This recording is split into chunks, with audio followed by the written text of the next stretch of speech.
Shakespeare says to be or not to be, that is the question. I would like to suggest that today we rephrase the question to open an AFC or not. You came today to get insight and answers on whether or not to open an AFC of your own, and by the time you're done, you will have direction on which way to go and how to go about the process quicker than if you were to do it on your own. Can I get a thumbs up? Awesome. Well, if you have a passion for caring for those that can't live independently, you're tired for working for someone else, maybe you're looking to open a second facility because you own a current, or maybe another reason, you're in the right place to decide for yourself whether or not to open a licensed AFC or not. As we talk today, if you have any questions, feel free to write them down, and then you can message or put them in the chat of this presentation for us to address at a later time. Now, as we start this discussion of whether or not to open an AFC, I'd like you to picture a stranded boat. Imagine yourself as Robinson Crusoe trying to figure out how to survive and make a strategy as you go. Well, that's how I felt in 2010 when I was invited to start opening up AFC homes. I transitioned from engineering and sales to open up AFC homes in West Michigan, aiming to provide quality care for adults and seniors. Well, over the next 4 years, our team opened up 7 homes, and I was stressed out, as you can imagine. The learning curve was steep, and without reliable systems or a supportive community, it really felt like being stranded on an island. Over time, we had developed consistent processes to reduce confusion, improve employee retention, and provide outstanding care. Our facilities were even recognized as Best Provider and Best Employer of the Year for 3 consecutive years. Well, in 2022, after many years of success, my husband and I decided, how could we continue to impact the greatest number of people? We could open more AFCs, we knew how to do that, or we could do something else. Well, we decided consulting and coaching would make the biggest impact, so we sold our AFCs, and we've been consulting as Care Provider Solutions ever since. Our goal is simple. We help AFC owners run their businesses better so that they have less stress and ultimately can provide better care. And part of that is helping people license and open their facilities. Our team, co-founder Jeff, co-coach Amy, customer success support Skylar, and our web designer Melody help accomplish that mission through courses addressing the most common pain points associated with running AFCs. We provide resources, connections, tools, weekly tips and topics, strategies, and a soon-to-launch mastermind membership to support AFC owners' success. We help operators save wasted time figuring out stuff on their own, using the experience we gained over 12 years of operating homes and now over 2 years of consulting. One of the topics we focus on is mentoring and supporting those desiring to license an AFC home in Michigan, the topic of today. So let's talk about what that looks like and whether or not it's the right decision for you. Believe it or not, there is some confusion about what an AFC is, so let's go ahead and start there. There are different names that it goes by. Some people will call it a group home, adult foster care, residential assisted living, RAL, assisted living. These are all some of the terms that people will use. It can be in a residential neighborhood, and the state defines it as a facility where care services are provided 24 hours a day. And key, I do want to focus on the 24 hours. What that means is that you do have site on staff at all times. Can the staff sleep at night? Yes, but they need to be readily available at any moment to attend to a resident's care needs.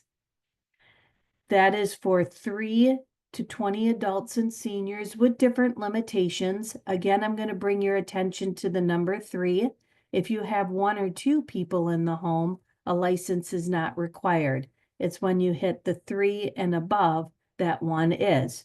And that assumes that you're helping with the daily needs such as medication management, personal care, supervision, and providing enriching activities. Now, I do want to go back to the sleep staff. That does assume that if you have a contract with any particular agencies, that they allow a sleep staff. Some contracts do not. What AFC is not is an SUD facilities. That stands for Substance Abuse Disorder Facility, and it is not for individuals under the age of 18. That falls under the child foster care definition. Now, why would you want a license? Some people like to use it as an investment or as part of their property management portfolio. So that's one reason why people like to license. Another one is because it creates the frameworks for success. So I'd like you to imagine a skeleton, and that provides the structure for everything else to go around it. So the license creates the stability that a skeleton would for our body to help you run a successful operation. Status. Now, let's assume you are brought aware of 2 different people. You know nothing about them other than their names and their 2 electricians. No reviews, nothing. One's licensed, one is not. Who would you prefer to work with knowing nothing else? Well, in most cases, you would choose the licensed because they've gone through courses and they've learned the skills to make sure that they're meeting code. Just like in the AFC industry, with a license, you are held to a higher regard because you're following frameworks that have been set up to set you up for success. There's also a higher income than unlicensed. And what I mean by unlicensed, is that it's room and board only. What does that mean? So income on the average for an individual in a licensed facility, room and board and care provided, is $2,500 to $3,000 per person. And that's for someone not requiring one-on-one care. In specialized cases where there's extreme medical and or behavioral issues requiring one-to-one staff, some of the people we've worked with receive up to $36,000 per resident. So when you compare that vast span to an unlicensed setting where you're just getting room and board, which the SSI rate is just under 1,100 right now, there is a big difference for income generation. And then, of course, if you're providing that personal care, that 24-hour on-site supervision, then the state does mandate that you're licensed as well. Now, maybe you're thinking right now, oh boy, I have 3 people or more in my home and it's unlicensed and I'm definitely doing what the definition says a licensed facility should do. What do? Well, you start the process of getting licensed, and our organization would be happy to do that for you.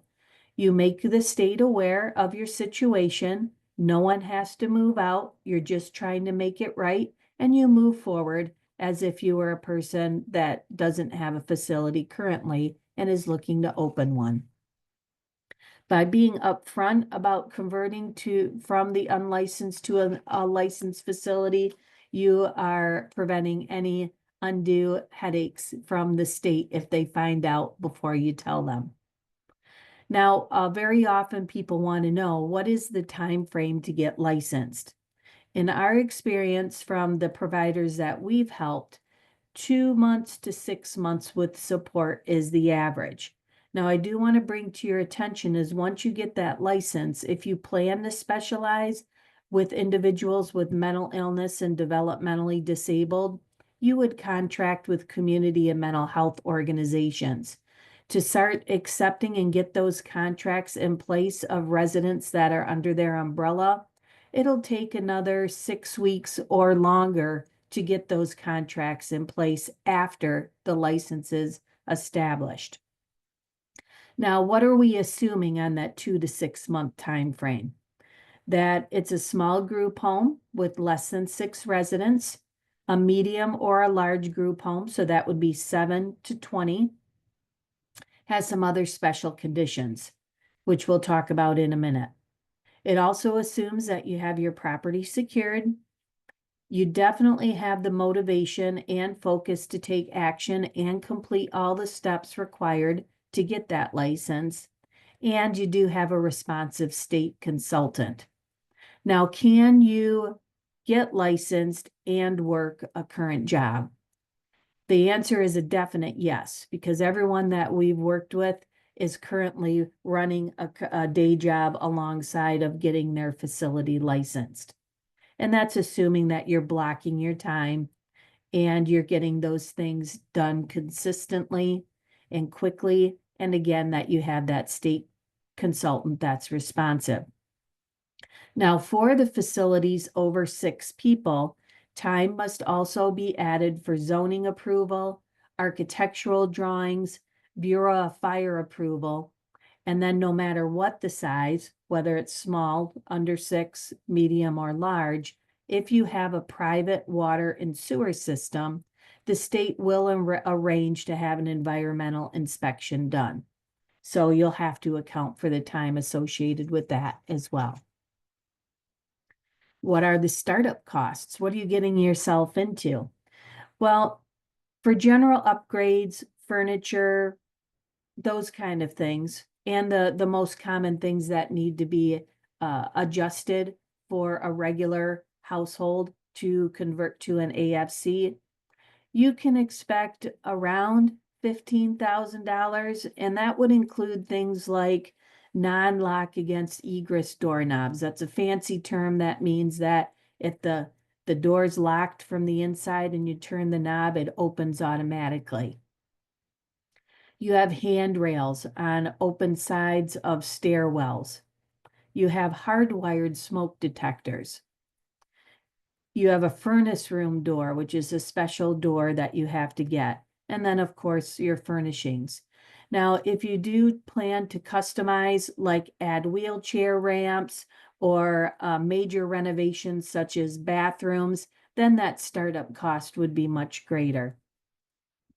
If you desire to open a facility with more than 6 individuals in it, you will also have to plan for costs associated with zoning, the sealed architectural plans, and a smoke alarm with the panel and sprinkler installation.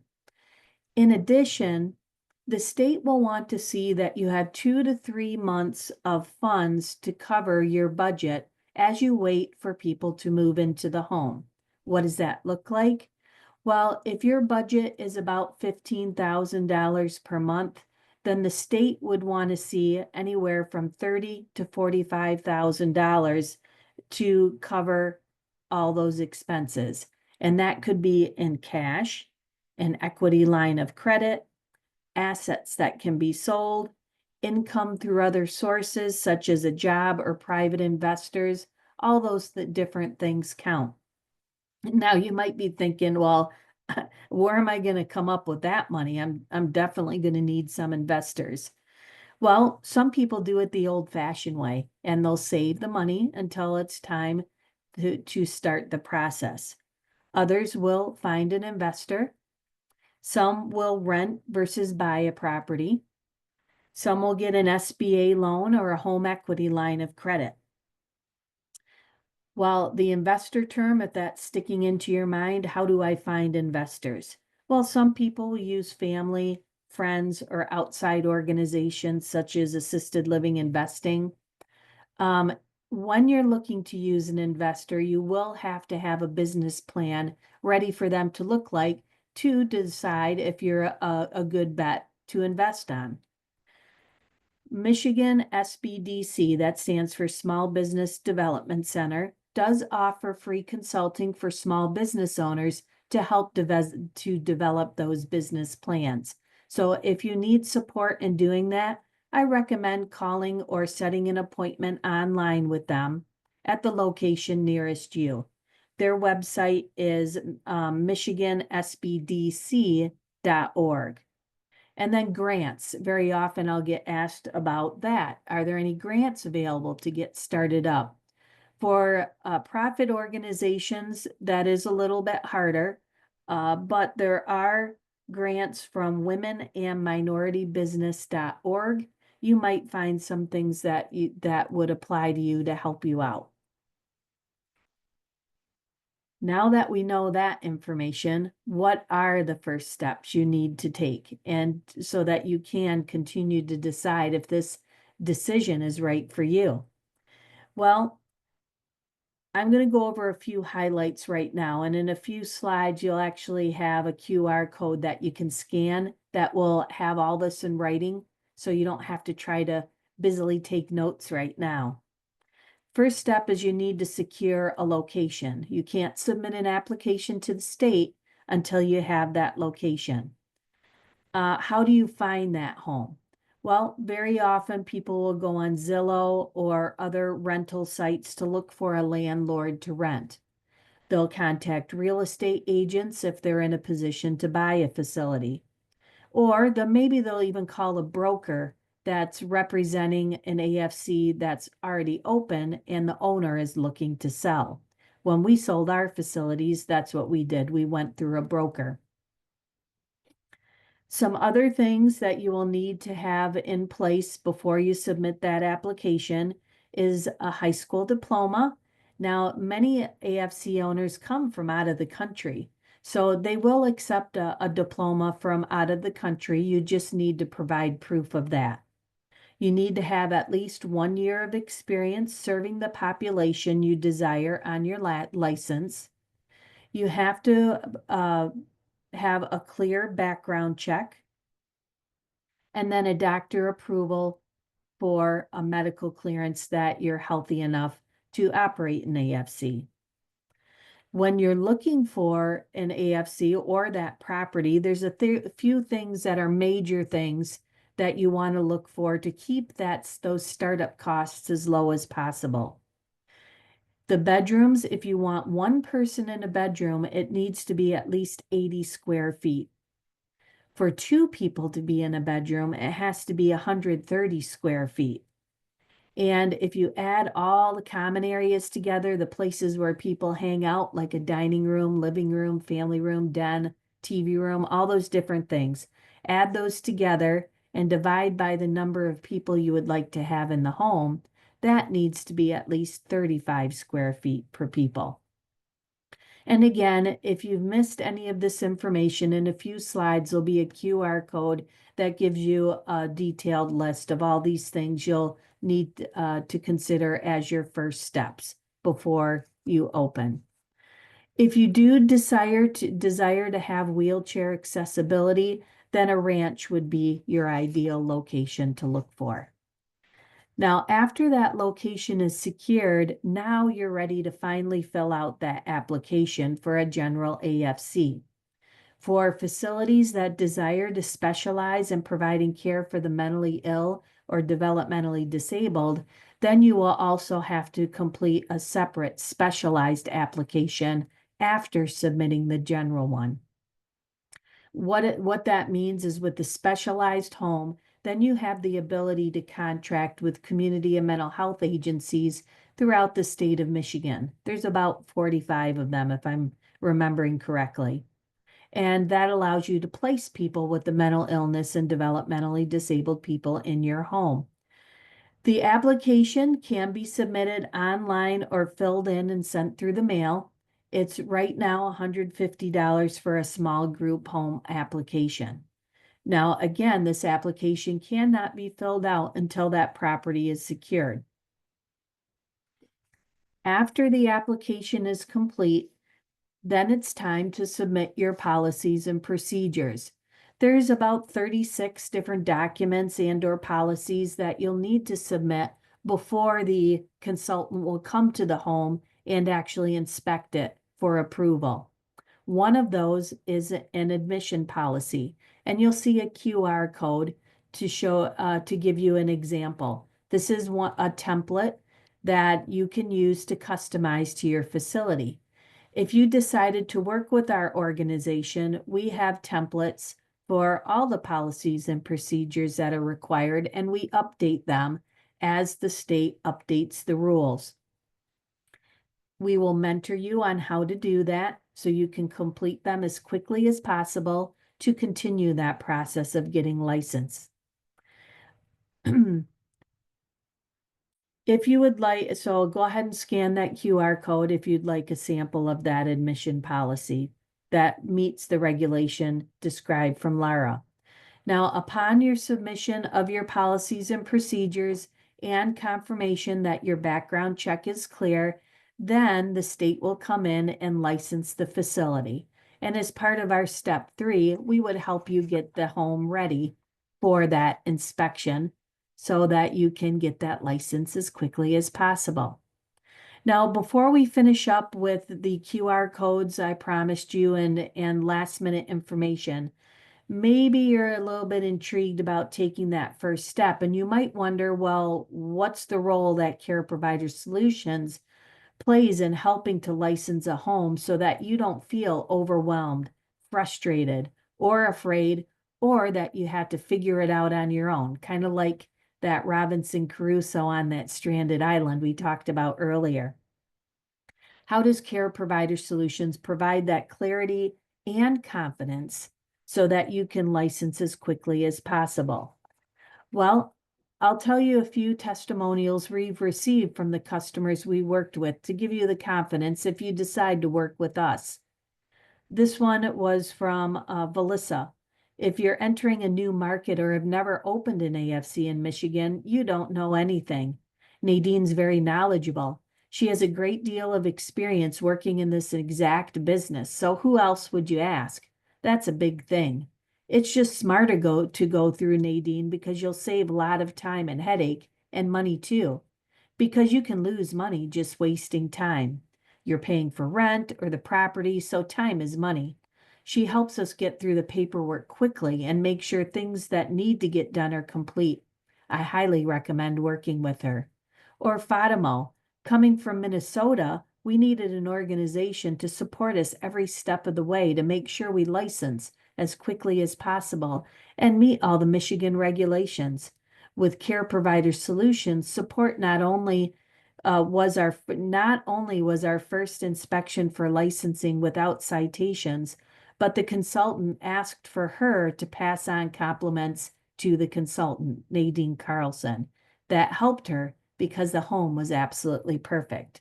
And we have many more like this that we could provide you if you wanted to. Now, I do want to mention one thing as far as the first steps and the time frame to get licensed.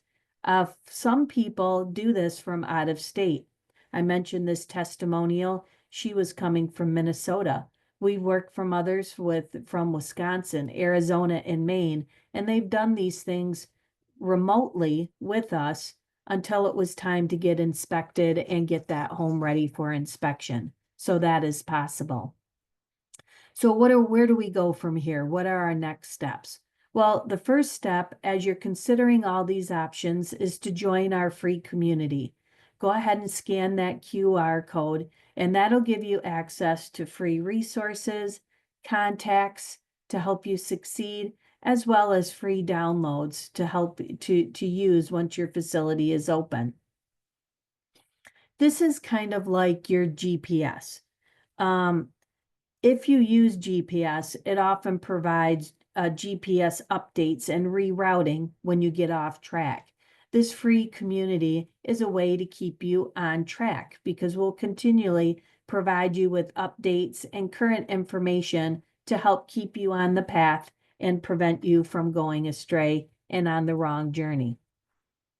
You will also have tips to make your job easier and encouragement. Secondly, this is the download I was telling you about. What are the first steps you need? So all those details we talked about, they're all in a written form here. You can download that and review it when it's convenient for you. Again, this is like as a GPS when you're on your trip and it's telling you where you need to go and what you need to do to get started. That's what this is for you. It's your initial GPS directions. And it'll give you the things to consider before you start that process to license your home. Let's say you're ready to go. You're ready to start that process. Maybe you have a property or you need some support in finding it. The next step would be to complete our free assessment. This will help give us the background on where you're at in the process so that we can set an action plan to help you. So again, if we use that GPS as an example, if you're in a neighborhood and you can't find your way, then if you see someone standing there, you know that they're local and you're brave enough to ask them, they'll be able to give you the shortcuts and the clear direction on how to get to where you're going. That's what we will do as Care Provider Solutions. We're that trusted neighbor that can get you on the right track to get you to your destination as quickly as possible. And this also applies for existing AFC owners. If you're looking for help to open another facility and you want the accountability to move through the process quickly, we have worked with others who have done that as well. Go ahead and complete this assessment as well. Once you answer the questions, you'll be prompted to set an appointment with me to start that process and that journey of accomplishing your dream. There is no fee to that part. So it's been a pleasure talking to you. If you have any questions or answers, feel free to email me at nadine@careprovidersolutions.com or complete that assessment to set up the appointment. And we look forward to supporting your success. Have a great day.